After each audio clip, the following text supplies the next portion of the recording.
শোতে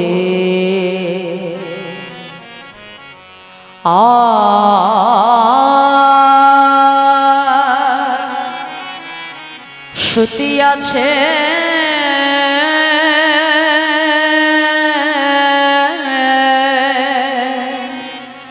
গোরা চাঁদ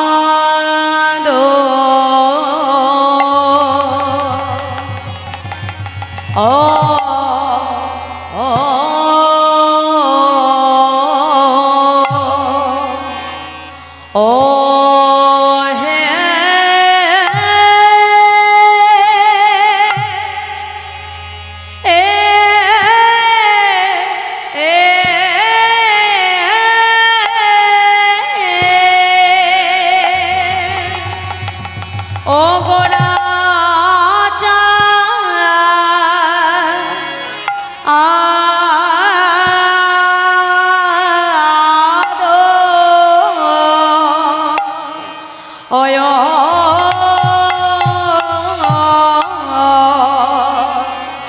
আজি শয়ন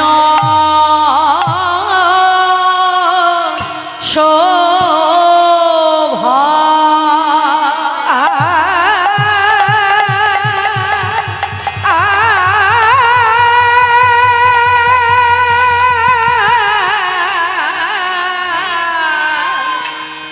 ওরে শয়ন শোভার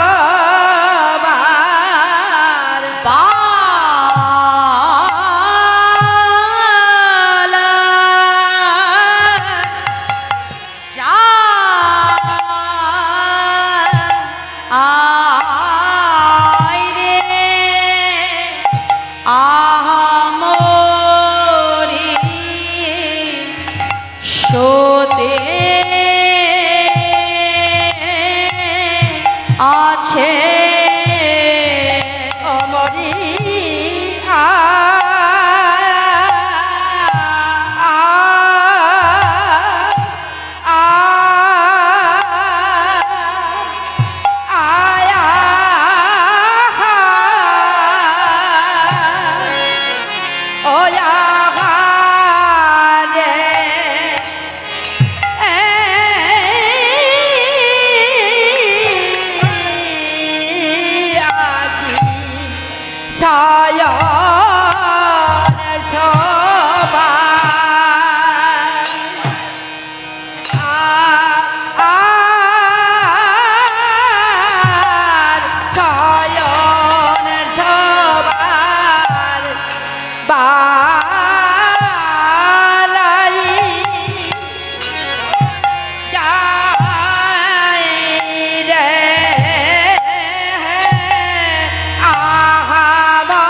শয়ন শোভা বালা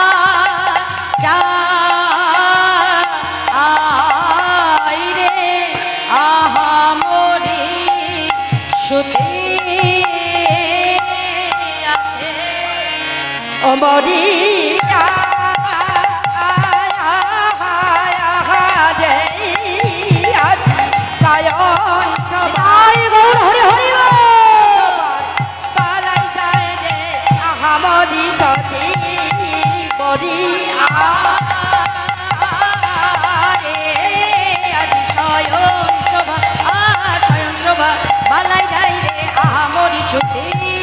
মরিয়া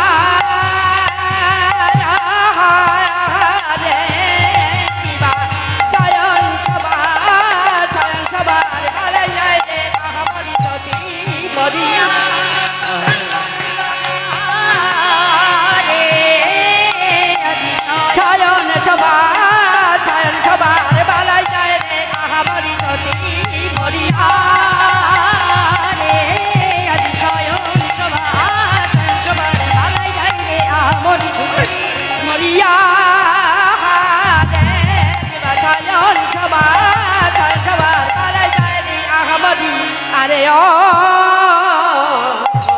শ্রুতি আছে গোরা আজি বিচিত্র পাল ও সে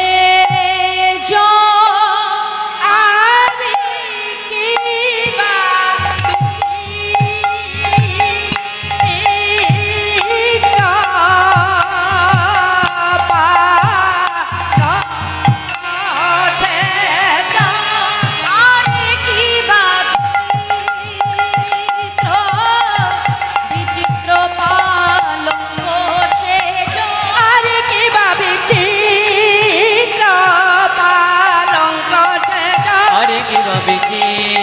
বিচিত্র পালঙ্ক সেজ আরে কি ভাবিছি আরে বিচিত্র পালঙ্ক সেজ আরে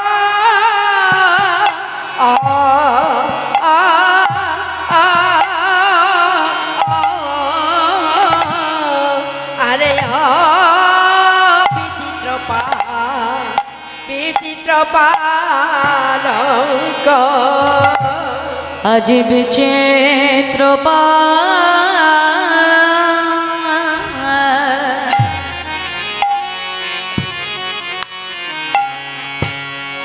লঙ্ক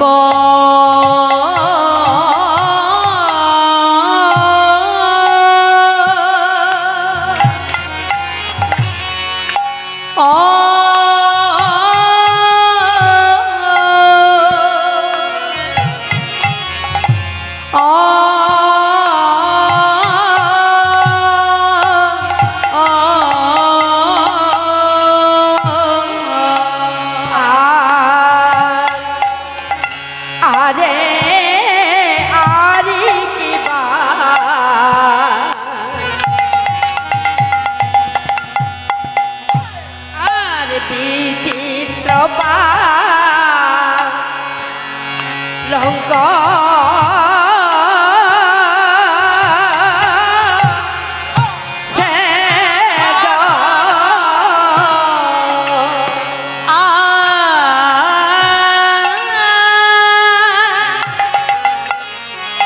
বিচিত্র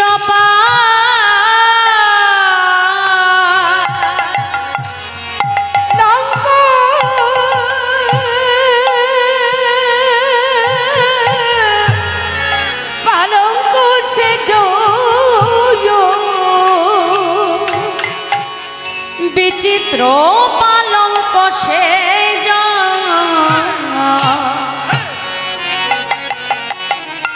আজিও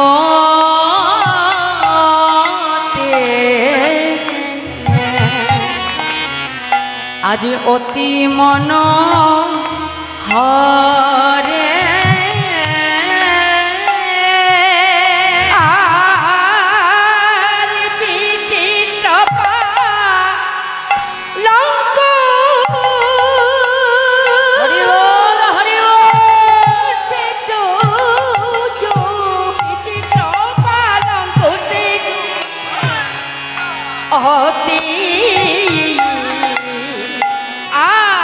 অতি মনোহর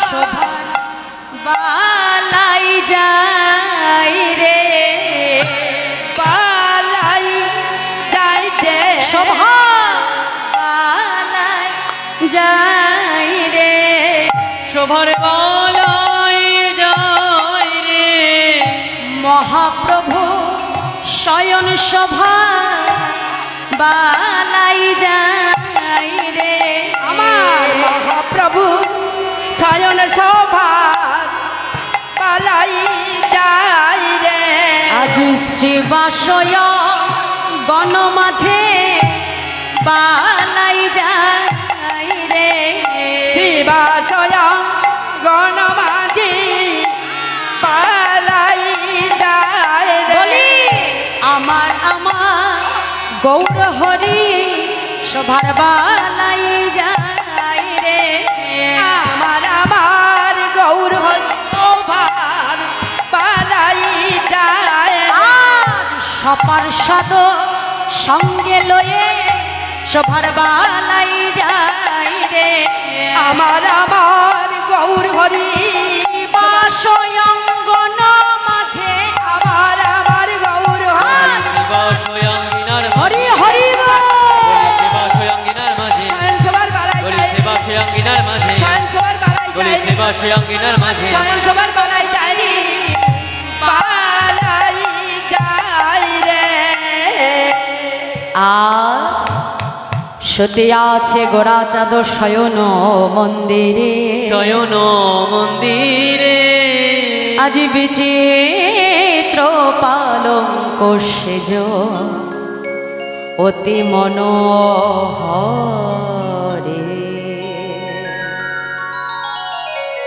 ভাবনিধি গৌর হরি আমার শ্রীরাম নবদ্বীপ মাঝে শ্রীবাস আঙ্গিনায় সপার্ষদ সঙ্গে লয়ে মহাপ্রভু আমার বিচিত্র পালঙ্ক করে শয়নে আছে। তা এই যে ভাবনিধি গৌরহরি আমার বাবা, দেখো নবদ্বীপে তো আর অনেক জায়গা আছে তাই না বাবা? তা নবদ্বীপের এত স্থান থাকতে মহাপ্রভু কেন ওই শ্রীবাস অঙ্গনেই তিনি শয়নে আছে? কি তাই তো বাবা, আমাদের মনে প্রশ্ন জাগতেই পারে যে নবদ্বীপের এত জায়গা থাকতে শ্রীবাস অঙ্গনই শুধুমাত্র কেন? কারণ এই যে শ্রী বাস, মহাপ্রভু কোথায় থাকে গো মা? ভগবান কোথায় থাকে? মন্দিরে থাকে? থাকে নয়। ভগবান কোথায় থাকে জানো না? শ্রী বাস। শ্রী শব্দের অর্থ কি? সুন্দর। আর বাস শব্দের অর্থ বাসা। এই বাসাটা যদি সুন্দর হয় না, সেই বাসাতেই কিন্তু আমার ভগবান বিরাজ করে। প্রভু দেবর্ষি নারদ মুনিকে ডেকে বলেছিল, নারদ নাহং তিষ্ঠামি বৈকুণ্ঠে জগে নাম হৃদয়াঙ্গনা চাও মদ ভক্ত যত্র গায়ন্তি তত্র তৃষ্টামি হে নারদ। অর্থাৎ আমি বৈকুণ্ঠে থাকি না, আমি যোগী মুনির হৃদয়েও থাকি না। কোথায় থাকি জানো?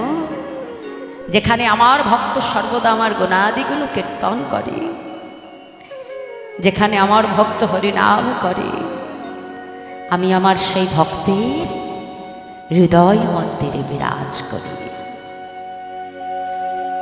তা এই যে প্রভু আমার শ্রীবাস অঙ্গনে কথা বললো বাবা, এই যে আমরা পঞ্চতত্ত্বের মধ্যে শ্রীবাস পণ্ডিতকে দেখতে পাই তাই না?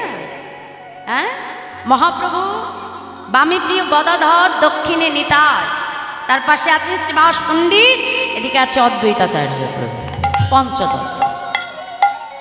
তাহলে মহাপ্রভুর অনেক ভক্ত আছে না, অন্তরঙ্গ ভক্ত, বহিরঙ্গ ভক্ত। তাই দুই প্রকার ভক্তের ভেতরে শ্রীবাস পণ্ডিত কেন স্থান পেলেন? ভালো করে শুনে রাখো মা, শ্রীবাস পণ্ডিতকে আমরা ভক্ত বলে জানলেও প্রথম জীবনে কিন্তু তিনি বাবা ভক্ত হননি, ভক্ত হয়ে কিন্তু তিনি জন্মায়নি। কেন বাবা? কারণ এই শ্রীবাস পণ্ডিত তিনি বেদবিদ্যা নিয়ে পড়াশুনো করেছে, শাস্ত্র নিয়ে পড়াশুনো করেছে। আর ন্যায়শাস্ত্র নিয়ে পড়াশুনো করবার জন্য শ্রীবাস পণ্ডিতের মনে ছিল একটা পাণ্ডিত্যের অহংকার। দেবেন এই জগতে যারা বিজ্ঞান নিয়ে পড়াশুনো করে বাবা, সাধারণ মানুষ যেমন ভগবানের উপর বিশ্বাসী, যারা বিজ্ঞান পথকে অবলম্বন করে চলে তারা কিন্তু সহজে আপনার কথাটা মেনে নেবে না বাবা। কি বলবে? আগে যুক্তি দিয়ে আমাকে বুঝিয়ে দাও, যুক্তি তর্কের বিচার করে। কি বাবা ঠিক বলছি? এই যে আগেকার দিনে মানুষ যেমন ভগবানকে বিশ্বাস করত, কিন্তু এখন দেখবেন যত আমাদের জেনারেশন এগাচ্ছে বাবা, আমাদের ঘরের ছেলেমেয়েরা কিন্তু অত সহজে তারা ভগবানকে মেনে নেয় না বাবা, বিশ্বাস করতে চায় না। কারণ আমাদের মধ্যে এসেছে যুক্তি তর্কের বিচার, পাণ্ডিত্যের অহংকার। শ্রীবাস পণ্ডিতের জীবনটাও এমনই ছিল বাবা, সবকিছু যুক্তি তর্ক দিয়ে বিচার করতে। তা যেদিন শ্রীবাস পণ্ডিতের 17 বছর পূর্ণ হবে, ঠিক তার আগের রাত্রিতে শ্রীবাস পণ্ডিত ঘুমিয়ে আছে। তা হঠাৎ ঘুমের মধ্যে দেখা গেল এক দীর্ঘাদেহী পুরুষ শিবাসকে এসে স্বপ্নাদেশ করছে, শিবাস এবার তুমি নয়ন মেলে তাকাও শিবাস, দেখতে দেখতে তোমার জীবনের 17টা বছর তুমি অতিবাহিত করলে শিবাস, এত সুন্দর দুর্লভ মনুষ্য জন্ম পেয়ে, এত সুন্দর গৌর ভজনের দেহখানা পেয়ে, এই শ্রীরাম নবদ্বীপে এসে শিবাস তুমি করুণার অবতার আমার মহাপ্রভুকে চিনতে পারলে না, একবারও তুমি তার ভজনা করলে না সেবা, সারাটা জীবন তুমি যুক্তি তর্ক দ্বারা সর্বস্ব বিচার করে গেলে। শুনে রাখো শিবাস, আগামীকাল তোমার মৃত্যু ঘটবে।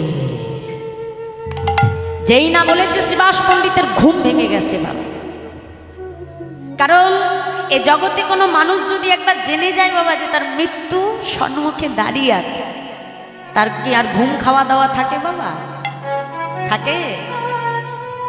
কোনো ক্যান্সার রুগীকে যখন দেখবেন হাসপাতাল থেকে ফিরিয়ে দেয়, ঘরে নিয়ে যাও, যে কটা দিন তিনি রাখবেন সে কটা দিনই থাকে। তা বাবা সেই ক্যান্সার পেশেন্টের কাছে আপনি যত দামি দামি খাবার, সোনার গয়না, সোনার অলংকার যাই নিয়ে যান না কেন, তার কি সেটা আর ভালো লাগবে বাবা?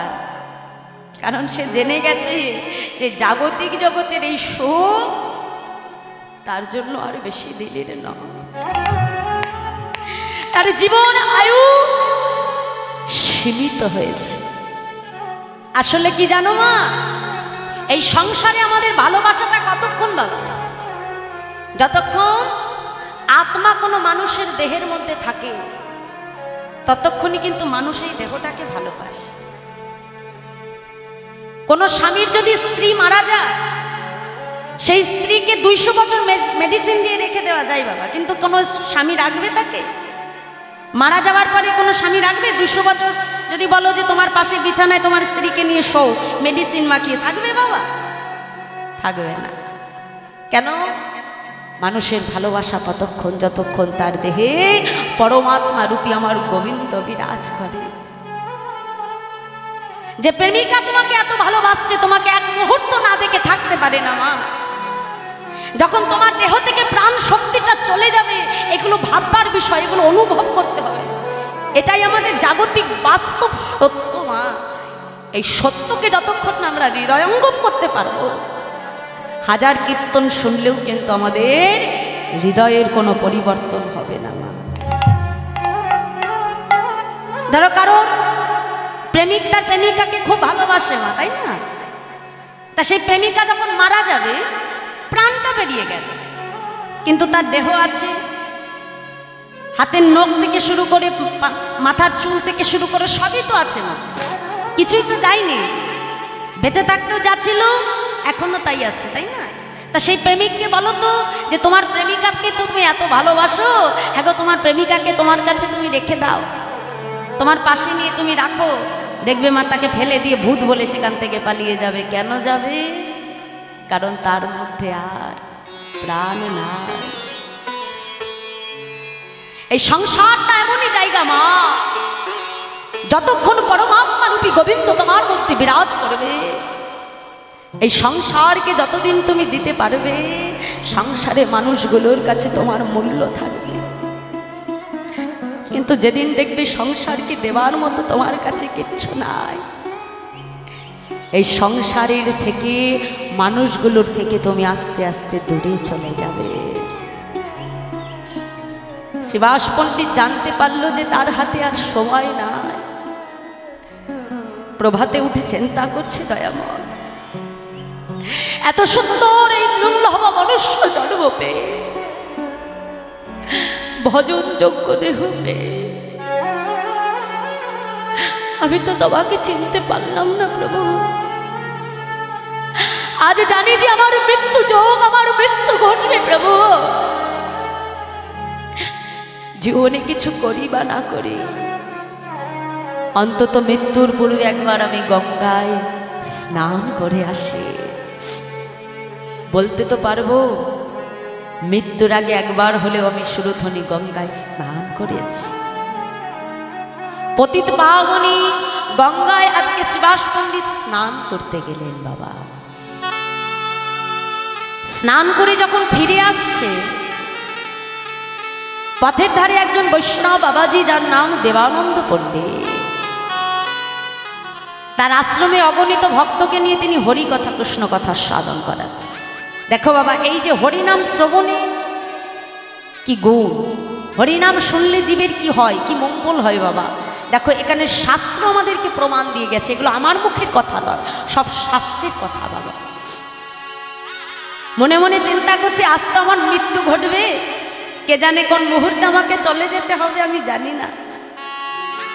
সঙ্গে সঙ্গে শ্রীবাস পণ্ডিত চিন্তা করলো যে মৃত্যুর পূর্বে প্রভু যখন কৃপা করে হরি কথা শুনবার সুযোগ আমায় কি করে দিয়েছে, আমি একটু ভাগবত কথা সাধন করব। দেবানন্দ পণ্ডিতের আশ্রমে প্রবেশ করে একটা উঁচু ঢিপির উপরে বসে শ্রীবাস পণ্ডিত হরি কথা সাধন করছে না বাবা। শুনতে শুনতে দেখা গেল কি, হরিনাম শুনতে শুনতে হঠাৎ করে ওই উঁচু ঢিপির উপর থেকে শ্রীবাস পণ্ডিত আছাড় খেয়ে মাটিতে পড়ে গেলেন। দেবানন্দ পণ্ডিত ছুটতে ছুটতে এসে শ্রীবাস পণ্ডিতের চোখে মুখে জলের ছিটা দিচ্ছে। কে বাবা, কে তুমি? একবার চোখ মেলে তাকা, কোথা থেকে এসেছো? চোখে মুখে জলের ছিটা দেওয়ার পর কিছুক্ষণ বাদে শ্রীবাস পণ্ডিতের জ্ঞান ফিরে এলো। মা ছুটে গিয়ে বৈষ্ণবের চরণটাকে জড়িয়ে ধরেছে। বৈষ্ণব, শুনেছিলাম অনেক ভাগ্যের ফলে বৈষ্ণব আসিয়াবে, বৈষ্ণবেরই কাজ নাকি আমাদের মতো পতিত পাবনকে উদ্ধার করা। তাই আজ আপনাদের মতো পরম বৈষ্ণবের কৃপায় এই দেহ আমি পুনরায় আবার ফিরে পেলাম। জানেন পণ্ডিত মশাই, ওই যে আমি ঢিপির উপরে বসে হরি কথা শুনছিলাম, আমি পড়ে কেন গেলাম? আসলে আজকে আমার মৃত্যু যোগ ছিল। যমদূত আমাকে নিতে এসেছিল, কিন্তু নিয়ে যেতে পারলো না। কেন জানো?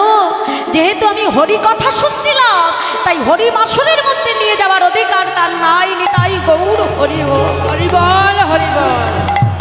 দেখো বাবা, এই যে হরিবাসনের মধ্যে আমরা বসে আছি, হরিবাসনে থাকাকালীন যদি কারণ মৃত্যু যোগও ঘটে, মা মৃত্যু যোগ যদি থাকে বাবা, সেই জীবের কিন্তু যতক্ষণ হরিবাসনের মধ্যে থাকে ততক্ষণ তার মৃত্যু হয় না। দেখবেন আমরা অনেক সময় শুনি যে হরিনাম শুনে বাড়ি যাবার পথে স্ট্রোক করে মারা গেছে। কি বাবা, তাই তো শোনা যায় না? সচরাচর অনেক শুনি, কিন্তু একবারও শুনি যে হরিবাসনের মধ্যেই মারা গেছে।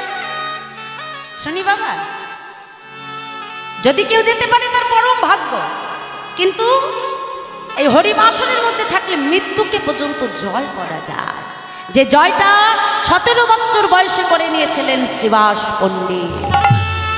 হরিনাম শুনে তিনি মৃত্যুকে পর্যন্ত জয় করেছিলেন। সেই দিন হতে দেবানন্দ পণ্ডিতের চরণে কথা দিয়েছিলেন, আজ থেকে জীবনে যতদিন আমি বাঁচব, আমার দেহ মন প্রাণ আমি গৌর চরণে নিবেদন করে দেব। আজ থেকেই দেহটার আমার নয়। এই শ্রীবাস পণ্ডিত একদিন মহাপ্রভু তার অঙ্গনে হরিনাম করছে। মা দেখো, সমর্পণ কাকে বলে? ভগবানকে ভালোবাসি বললেই তো হয় না মা। আমি মুখে বললাম ভগবানকে ভালোবাসি, কিন্তু কাজের বেলায় নাই মা, ওই ভালোবাসায় কাজ নাই। সমর্পণ কাকে বলে এটা তিনি দেখিয়ে দিয়েছে। ওই যে 17 বছর বয়সে সমর্পণ করে দিয়েছে, সেই দিন থেকে জানতো এই দেহ মন প্রাণ সবই তার, এই দেহ আমার নয়। 17 বছর বয়সে মহাপ্রভুর চরণে সমর্পণ করা সেই দেহ, সেই শ্রীবাস পণ্ডিত বিবাহ করলেন। ক্রমে তার পুত্র হলো, তার নাম কৃষ্ণদাস। তা একদিন মহাপ্রভু তার অঙ্গনে হরিনাম করছে, তার ওই ছোট্ট পুত্র কৃষ্ণদাস দেহ রেখেছে। তা শ্রীবাস পণ্ডিতের স্ত্রী মালিনী দেবী সন্তানকে কোলের মধ্যে নিয়ে ফুপড়ে ফুপড়ে কাঁদছে। মা তো এখন ক্রন্দন যখন করছে, মা ক্রন্দনের ধ্বনিটা শ্রীবাস পণ্ডিত শুনতে পেলেন। হঠাৎ করে তার হরিনামটা বন্ধ হয়ে গেল। চিন্তা করছে কি, এই ভেতর থেকে ক্রন্দনের ধ্বনি আসছে কেন, কে কাঁদে? ছুটতে ছুটতে ভেতরে প্রবেশ করে দেখছে তার স্ত্রী মালিনী কাঁদছে। কি মালিনী, তুমি কাঁদছো কেন? স্বামী, আমি কাঁদবো না। আমি কাঁদছি কেন জানো? আজ যে আমাদের একমাত্র পুত্র কৃষ্ণদাস মারা গেছে। হ্যাঁ গো স্বামী, তোমার আর আমার একমাত্র নয়নমণি, তোমার আর আমার একমাত্র পিতা মাতা বলার সম্ভব। আমরা যে জনমের মতো আমাদের সন্তানকে হারিয়ে ফেলেছি স্বামী। মালিনী, তোমার পুত্র মারা গেছে, তুমি কাঁদছো মালিনী? তুমি জানো আজ আমার কৃষ্ণদাসের মতো জগতে ভাগ্যবান আর কেউ নাই। কেন জানো মালিনী? যে অঙ্গনে আমার মহাপ্রভু হরিনাম করছে মালিনী, আজ আমার মহাপ্রভুর বদনে হরিনাম শুনতে শুনতে আমার পুত্র দেহ রেখেছে মালিনী। তার মতো ভাগ্য কজন আর হয় তুমি বলতে পারো? তুমি কেঁদো না মালিনী। পাছে তোমার ক্রন্দনের ধ্বনি যদি আমার মহাপ্রভু শুনতে পায়, আমার মহাপ্রভুর হরিনামে বিঘ্ন ঘটবে মালিনী।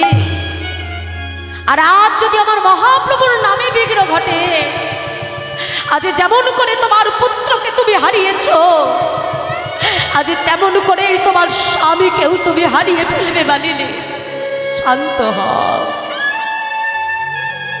পাছে স্ত্রীর ক্রন্দনের ধ্বনিটা বাহির দ্বার পর্যন্ত না যায় মা। নিজের অঙ্গ থেকে উড়ানিটা খুলে কাপড়ের পুটলি করে স্ত্রীর বদনে দিয়েছে মা।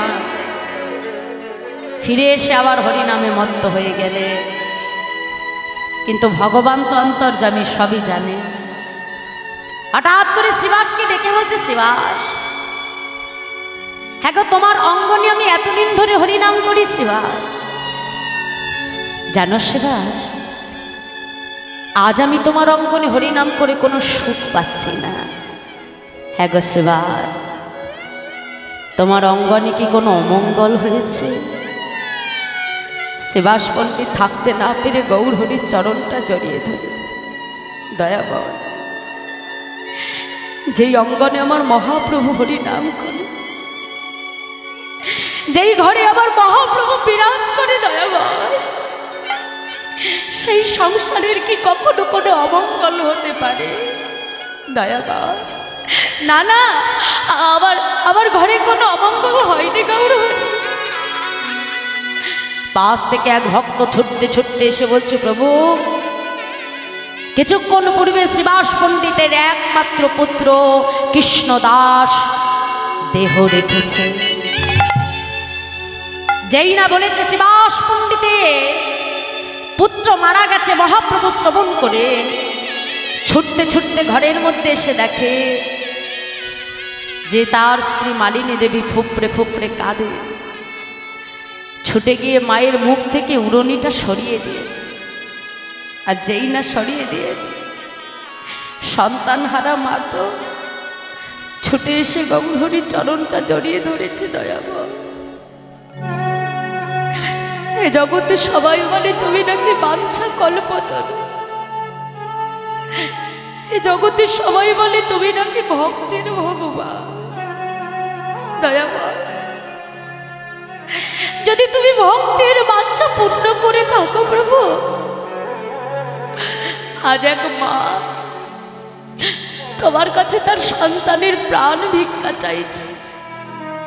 দাও গৌর হরি, আজ কৃপা করে আমার সন্তানের প্রাণ তুমি ফিরিয়ে দাও। আমি আর কিছু চাই না, আমার পুত্রকে তুমি আমার কাছে ফিরিয়ে দাও গৌর হরি। আমি আর কিছু চাই না দয়াবা। মহাপ্রভু বিলম্ব না করে মৃত সঞ্জীবনী সদা হরিনাম কৃষ্ণদাসের কর্ণ বলে দেবে। মৃতপুত্র কৃষ্ণদাস নয়ন মুদে তাকালেন। দেখো মা, জগতে পিতামাতা যদি ভক্ত না হয়, সেই ঘরে কিন্তু কখনো ভক্ত আসতে পারে না। গাছ যদি ভালো না হয় তাহলে তার ফল কখনো ভালো হয় না। আজ পিতামাতা ভক্ত, আর সেই ঘরেই ভক্ত সন্তান এসেছে। ছোট্ট কৃষ্ণদাস মাকে ডেকে মায়ের মধ্যে থেকে আমাদের জীবকে শিক্ষা দিয়ে গেলেন। মাকে ডেকে বলছো, মা তুমি কাঁদছো, কার জন্য কাঁদছো তুমি? আমার জন্য। কিন্তু আমার জন্য কাঁদছো কেন তুমি? ভেবে দেখো মা, তোমার গর্ভে আসবার পূর্বে আমাকে কিন্তু 80টা লক্ষ জনে ভ্রমণ করতে হয়েছে। তাহলে কোনো না কোনো জন্মে কোনো মা আমাকে গর্ভ থেকে জন্ম দিয়েছে। মা, তাদের মায়া ত্যাগ করে যদি আমি তোমার কাছে আসতে পারি, তাহলে তোমায় ছেড়ে যেতে কেন পারবো না? এই সংসারের নিয়ম মা, জন্মেছি যখন মৃত্যু তো আমার হবে। কিন্তু মা, এই সংসারে এসে তুমি আমার জন্য কেঁদো না মা। যে নয়ন জলটা তুমি তোমার সন্তানকে হারিয়েছো বলে ফেলছো মা, ওই দুফোঁটা নয়ন জল তুমি যদি আমার গৌর হরির জন্য ফেলতে পারো, যদি আমার মহাপ্রভুকে কখনো সন্তান করতে পারো, যদি আমার মহাপ্রভুকে তুমি ভালোবাসতে পারো মা, যে গৌর হরিকে ভালোবাসলে জগতে সে কখনো তোমায় ছেড়ে যাবে না। এই জগতের সন্তান তোমাকে যতই ভালোবাসুক না কেন, একদিন না একদিন সেই সন্তানকে কিন্তু পিতামাতার হাতটা ছেড়ে দিতে হয় বাবা। কিন্তু এই জগতে যে জীবের হাত ছেড়ে কখনো যায় না, তিনি হলেন আমার ভগবান। মা, ভালো যদি বাঁচতে হয়, সন্তান যদি করতে হয়, তুমি আমার মহাপ্রভুকে ভালোবেসো। যে গৌর হরিকে ভালোবাসলে সে কখনো কোনোদিনও ভক্তকে ছেড়ে যায় না। যাও, যে তুমি তার চরণে আশ্রয় করো, যে তুমি তার জন্য দুফোঁটা নয়ন জল ফেলো মা, আমার জন্য কেঁদো না। আর এমন ভাবে কেঁদে আমার যাওয়ার পথটাকে তুমি বিচ্ছিন্ন করে দিও না। শ্রীবাস পণ্ডিতের স্ত্রী মালিনী দেবীর সঙ্গে সঙ্গে তার ভুল ভেঙে গেল বাবা। যে সংসার মায়ায় সে ডুবেছিল, আজ সন্তানের দ্বারা সর্বমায়ার বাঁধন ছিন্ন হয়ে গেল। ছুটে এসে গৌর হরির চরণটাকে জড়িয়ে ধরেছে। গৌর হরি, আর তোমার কাছে আমার কিচ্ছু চাওয়ার নেই। আজ আমার কৃষ্ণদাস আমাকে বুঝিয়ে দিয়েছে জগতে তুমি ছাড়া আপন আর কেউ নাই প্রভু। মা বলো, তাহলে তোমার মনে কি আর কোনো বাসনা আছে? প্রভু, বাসনা আমার একটা এখনো আছে। কথা দাও, আমার মনের বাসনা তুমি পূর্ণ করবে দয়াময়। বলো মা, কি বাসনা তোমার? মালিনী দেবী নয়ন জলে বক্ষ ভাসিয়ে কেঁদে কেঁদে বলছে, প্রভু গো, কথা দাও, যেদিন দেহ ছেড়ে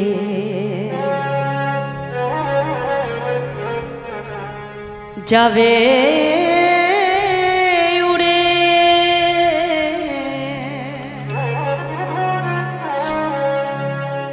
আমার পরাণ পাখি। এটা শুধু মালিনী দেবীর চাওয়া নয় বাবা। আজ আমরা এই হরিবাসরে যতজন ভক্ত এখানে এসেছে মা, ভগবানের চরণে আমাদেরও দুফোঁটা নয়ন জল বরিশন করে বলতে হবে, দয়াময়, সারাটা জীবনে সংসারের জন্য অনেক চেয়েছি, নিজের স্ত্রীর জন্য চেয়েছি, পুত্রের জন্য চেয়েছি, স্বামীর জন্য চেয়েছি, কিন্তু কথা দাও, যেদিন এই দেহ ছেড়ে আমি চলে যাব দয়াময়, এই জাগতিক সংসারের কোনো পিছু টান যেন আমাকে টানতে না পারে, কোনো মায়া যেন আমাকে সেদিন বাঁধতে না পারে। প্রভু, কথা দাও, সেদিনে যাবার সময়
কিছু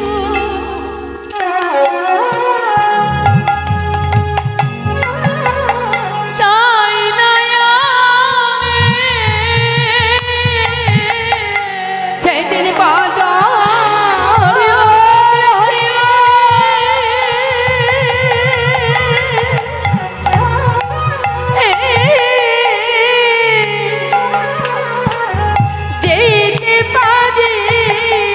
আমি আর কিছু চাই না আমি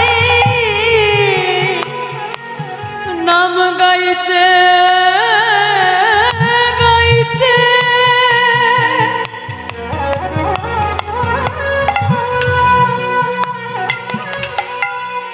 যেতে পারে প্রভু আর কিছু চাই না আমি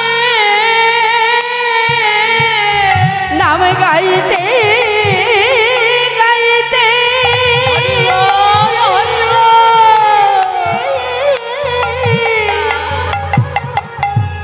যেতে পারি ওগো কৃপা করো গৌর হরি নাম গাইতে গাইতে যেতে পারি তুমি কৃপা করো গৌর হরি নাম গাইতে গাইতে যেতে পারি ওগো কৃপা করো গৌর হরি গাইতে গাইতে যেতে পারি বলি কৃপা করো গৌর হরি নাম গাইতে গাইতে যেতে পারি আমি আর কিছু চাই না আমি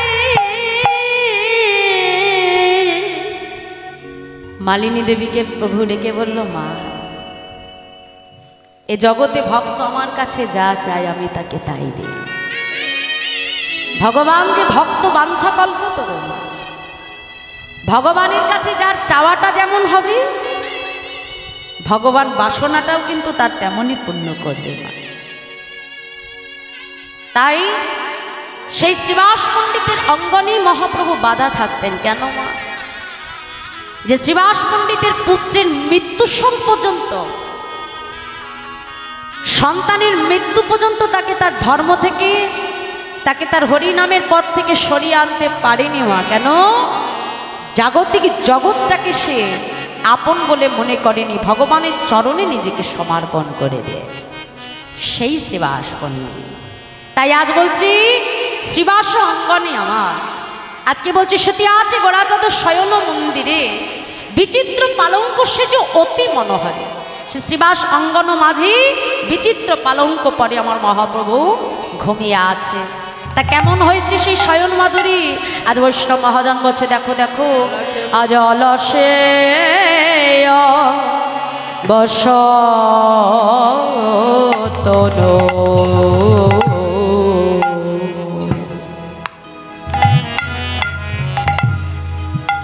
কোরানট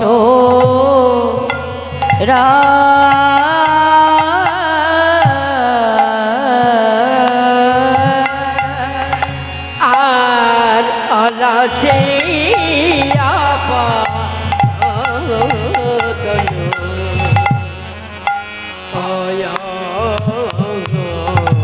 আমার গোরা নট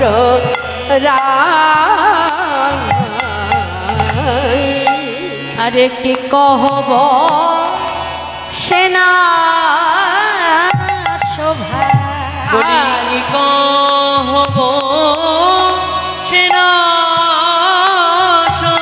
আজ কি কহব সেনা শোভা, আর কি কহব সেনা শোভা কহনে না যা, আর কি কহব সেনা শোভা কহুনি শোভা কহনে না যাই রে, শোভা কহনে না যাই রে, যাই রে, কহনে না যায় রে। মহাপ্রভুর শয়ন শোভা কহনে না যাই রে, আমার মহাপ্রভুর শয়ন শোভা কহনে না যাই রে। আমার মহাপ্রভুর শয়ন শোভা কহনে না যায়। বিচিত্র পালঙ্ক পরে শোভা কহনে না যাই রে, বিচিত্র পালঙ্ক মাঝে কহনে না যায়। বলি আমার গৌর হরি শোভা কহনে না যাই রে, বলি আমার গৌর হরি কহনে না যাই রে। আজ বিচিত্র পালঙ্ক পরে কহনে না যাই রে, বিচিত্র পালঙ্ক পরে শোভা কহনে না যায় রে। আজ সপার সাদর সঙ্গে লয়ে শোভা কহনে না যাই রে, সঙ্গে লয়ে কহনে না যায় রে। বলি আমার গৌর হরি কহনে না যাই রে, বলি আমার গৌর হরি চিত্র পালঙ্ক পরে, আমার গৌর বলি বিচিত্র পালঙ্ক পরে, গৌর হরি হরি পরে আমার গৌর বলি বিচিত্র পালঙ্ক পরে, আমার গৌর বলি বিচিত্র পালঙ্ক পরে। আমার গৌর হরি কহনে না যায় রে।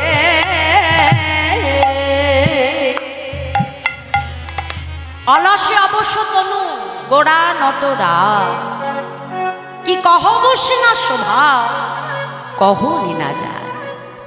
অলসে অবশ্য তনু, তনু মানে কি বাবা? তনু মানে কি? আমাইরা বলো দেখি, তনু মানে দেহ, তাই তো? তাহলে আজকে মহাপ্রভুর দেহটা কি বলছি? অলসে অবশ্য তনু, মানে ওই সেই বৃন্দাবনে সপার্ষদ সঙ্গে লয়ে কীর্তন করতে করতে মহাপ্রভু যখন শয়নে গিয়েছে, হ্যাঁ, তার সেবা করা সখাগণ যখন তাকে, ভক্তগণ তাকে শয়নে দিয়েছে, তা শয়নে বলছে যে আমার মহাপ্রভুর দেহটা কেমন হচ্ছে? অলস অবশ্য। তা এই জগতে কি আমার মহাপ্রভু কখনো ঘুমিয়ে থাকে না? জগতে ভগবান কি কখনো ঘুমায়? ভাবো তো কি বাবা, ভগবান ঘুমালে তো সবই ঘুমিয়ে যাবে কি, তাই না? এ জগতে দেখো, কোনো জীবের হৃদয়ে যদি সবাই এ জগতে ঘুমিয়ে পড়ে, কিন্তু ভগবান ঘুমায় না। আর যে দেহে ভগবান একবার ঘুমিয়ে পড়ে বাবা, সেই দেহে আর কখনো প্রাণ বায়ু থাকে না। ভগবান ঘুমিয়ে পড়লে জগতে সর্বকিছু শেষ হয়ে যায়। তা মহাপ্রভু তিনি ঘুমিয়ে নেই, মা মহাপ্রভু তিনি ঘুমিয়ে নেই। আজকে সপার্ষদ সঙ্গে লই শ্রীবাস অঙ্গন মাঝি আজকে গৌর হরি যে শয়নে আছে সেখানে তিনি ঘুমিয়ে নেই, তিনি জেগেই আছে। আমাদের মতো অচৈতন্য জীবকে তিনি চৈতন্য দেবেন বলে তার এই শ্রীকৃষ্ণ চৈতন্য অবতার, তার মতো দয়াল কোনো যুগে হয় নাই আর হবেও না। দেখো পদাবলীর ভাষায় কত সুন্দর কথা বলছে যে মহাপ্রভুর মতো দয়াল কোনো যুগে হয় নাই আর হবেও না। কি বলছি? জয় রাধে। এখানে একটি তাল আমরা ছোট করে আস্বাদন করব, তালটির নাম বড় দঠকি। দেখো আজকে পদাবলীর কত সুন্দর মাধুর্য, কত সুন্দর কথা, যে তিনি এসেছেন করুণা করবার জন্য তিনি এসেছেন। কি বলছেন? বলছে দেখো দেখো অসা ধানে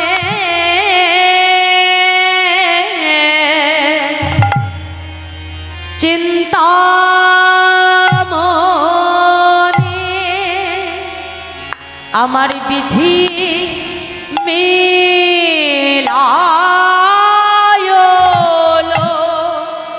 আনি আশাদানে চিন্তামণি আমার বিমিলা গুরু আনি আমার গোড়া বড় ভালো ও আমার গোরা বড় দয়ালো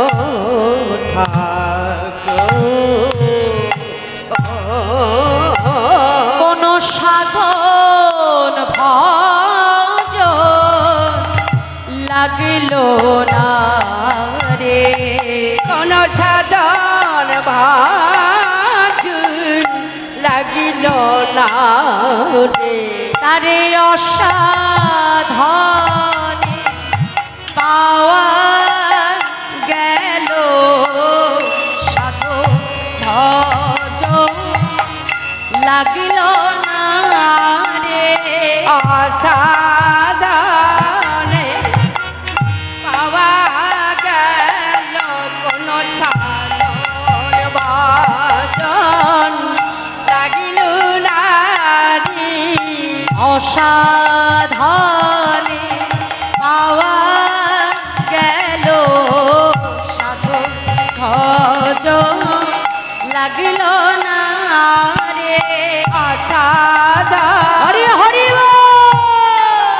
গেল কোন সাধন ভাজন লাগিল না রে বলি অসাধনে পাওয়া গেল কোন সাধন ভাজনি লাগিল না রে বলি কলি যুগে হয়ে গেল কোন সাধন ভজনী লাগলো না রে কলি যুগ হয়ে গেল কোন সাধন ভজনী লাগলো না রে এমন দয়াল গৌর অবতারে সাধন ভাজনি লাগিল না রে অসাধনে পাওয়া গেল কোন সাধন ভজনী লাগলো না রে এমন দয়াল গৌর অবতারে দয়াল গৌর অবতারে আমার হরি বলা হলো না রে এমন হরি বলায় অবতারে আমার হরি বলা হলো না রে ভাবে যাওয়ায়া বৃথাই গেল এমন অসাধনে পাওয়া গেল সাধন ভজন লাগিল না রে আমার হরি বালা হলো না রে। এমন কোন সাধন ভজন লাগিল না রে দয়াল গৌর অবতারে কোন সাধন ভজন লাগিল না রে সাধন ভাজনি লাগিল না রে। এমন অসাধনে পাওয়া গেল হরি যুগ হয়ে গেল এমন অসাধনে পাওয়া গেল হরি বালা হলো না রে। এমন অসাধনে পাওয়া গেল সাধন ভাজন লাগিল না রে যে অসাধনে পাওয়া গেল সাধন ভজন লাগলো না এই কলিতে ভগবানকে পাওয়ার জন্য কোনো কষ্ট করতে হয় না আমার। অন্য অন্য যুগে তাকে পেতে গেলে অনেক কষ্ট করতে হতো শাস্ত্রে বলছে যে কৃতে যদ্ধাতে বিষ্ণু তেতায় যজ্জত মকয় দা পরিপরি যজ্জন কলৌতরি সংকীর্তনা অর্থাৎ সত্য যুগে ভগবানকে পাওয়ার উপায় ছিল ধ্যান ত্রেতা যুগে ছিল বাবা যাগযজ্ঞ কি তাই তো আর দাপর যুগে কি হলো পূজা অর্চন কিন্তু কলিযুগে আমার মহাপ্রভু দেখলে যে আমার কলির জীবের এত সময় হবে না যে তারা ধ্যান তপস্যা যাগযজ্ঞ করে ভগবানকে ডাকে কি গো বাবা সময় আছে ধ্যান করে ভগবানকে ডাকবো সময় আছে বলো সত্য যুগে মানুষের পরমায়ু ছিল অনেক কি তাই তো হ্যাঁ এখনকার দিনে পরমায়ু কত 1 লক্ষ বছর তখনকার দিনে বাস তো এখন 50ও পার হয় না বাবা, তার আগেই চলে যায় নিতাই গৌর হরি বল। হ্যাঁ, তাহলে যাগযজ্ঞ তপস্যা করার সময় আমাদের নেই। তাহলে আমাদের উপায় কি মা? না বললেন হরের নাম হরের নাম হরের নামৈব কেবলম কলৌ নাস্তিব গতি রন্যথা। না হরি নাম বিনা আমাদের জীবের গতি নাই, গতি নাই, গতি না। সেই হরিনামকে আশ্রয় করে এলেন আমার মহাপ্রভু, সঙ্গে আনলেন করুণার অবতার দাদা নিতাই চাঁদ। নদিয়ার রাজপথে দাঁড়িয়ে দুটি বাহু প্রসার করে নদেবাসীকে ডেকে ডেকে বলছে, নদেবাসী তোমরা সকলে আমার সঙ্গে বলো। কি বলবো প্রভু? তোমরা বলো।